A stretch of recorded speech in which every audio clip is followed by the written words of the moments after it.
Hey everybody, and welcome to Out Today and What I Missed for January 9th, 2026. That's right, it's my first Out Today and What I Missed for 2026. I said I was going to come back at the end of the month, but I really wanted to come back and start showing off some new music a little bit sooner, so here we are. We have 7 new albums that I'm going to be talking about, 3 that are out today, 2 that I missed last week, and 2 from December I wanted to cover. The rules are in the description, the written version's in the description if you want to check that link instead. Here we go.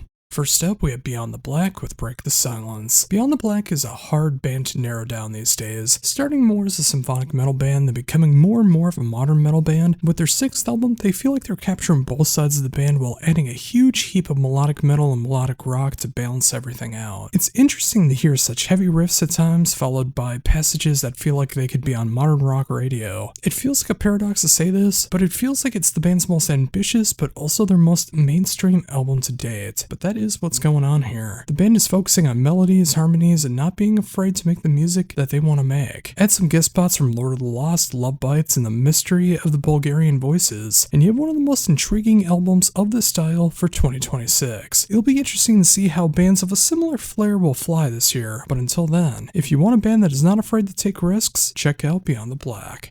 Now we have Orchid Throne with Buried in Black. The debut album from Nicholas Bosanto is coming out at the right time. Early January is filled with dread, introspection, and questioning what life is all about. All of those themes and more are explored on this melodic doom metal album, and it rips out your soul, makes you feel seen, or possibly both. For me, it is of course both. You can feel the pain in this album from the lyrical content, the way that it's sung and screamed, the musical tones that the style brings. I guess it's hard to be objective with the style, as it is one of my favorite genres, but this is the kind of album I needed, and it only gets better with every repeat listen. It gets deep, gets heavy, and for all the heavy hitters of the style, like Swallow the Sun, Woods of Vibrae, and November's Doom, you are sure to like what you're here, with a mix of Anathema and Draconian. 2026 is starting off amazingly well for melodic death doom, and I can't wait to see where it goes from here, now that Orchid Throne has set the bar. And lastly, for new albums out today, we have the Proto-Men with Act 3, The City That Made Us. An album I've been waiting for since 2009 is finally here, and it's everything that I wanted to be. Granted, every song has been out since the beginning of December 2025, but it's officially out today, and I wanted every excuse to be able to talk about this 2026 album since it's technically out today for release. The Proto-Men is a hard band to describe without going into the futuristic folklore that it rightfully deserves to be talked about, but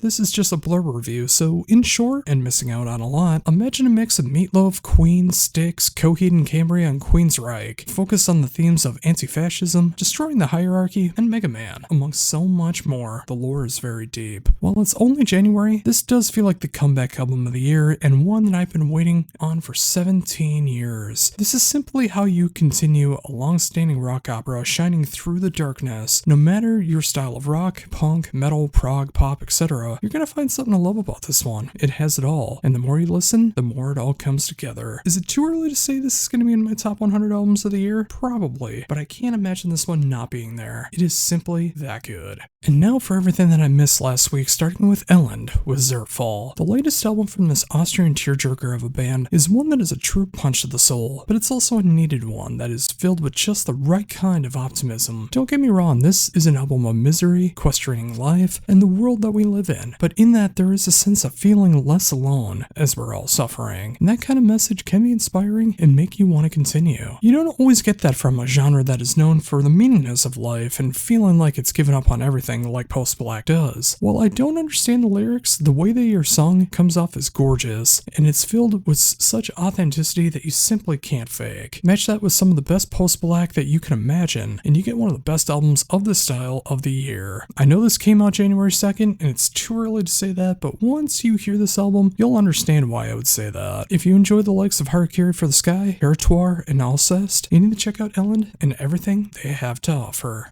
And finally, for albums that I missed, I have Fwath with 3. After an excruciating 5-year wait, Fwath is back with their 3rd album. The one-man band from Andy of Seor is a dark, raw, melancholic, atmospheric black metal side of his writing compared to the crisp, clean, gorgeous music that Seor has become. While you can definitely hear similarities in both bands, Fwath is the band that you go to when you need the most melancholic and disdained display of black metal. Between all 4 tracks, you get almost 43 minutes of the darkness that not only surrounds winter, but life in general. This is not an album for you if you're in a good mood. This is when you are at a low point in life and you want someone else to scream about the realities of life, and honestly, in 2026, who couldn't use that right now? The production is, of course, raw, but not unlistenable, which can be such a fine line, especially in black metal. If you need an album that can channel Wolves in the Throne Room, Wooden's Throne, and early days Sayor into a devastating pace of atmospheric black metal, look no further than Fwath. And now we have two albums that came out back in December that I wanted to cover. Neither of these are going to be a part of the 2026 album year-end list, but I still wanted to cover them nonetheless, starting with Chaos Over Cosmos with the Hypercosmic Paradox. The fourth album from this one-man Polish band sees some of the most ambitious and utterly insane technical work the band has ever done. The songwriting on this one is jaw-dropping in a display of proficiency and prowess. With every album they get a little bit heavier, but never lose the prog charm. With this album, it borders on near tech death, all while being layered in progressive metal and mellow death to create a combination that is a wonder to behold. The vocals also come in from Taha Mosin, and I apologize for getting that wrong, of Parasitic Infection and Ascension Throne, and he can do some incredible screaming and growling on this one. Overall, this is an album that I wish I could have covered back before my break, but I still wanted to cover it here and deserve to give it its flowers. For those that are looking for over-the-top, technical, and proggy mellow death, check out Chaos Over Cosmos.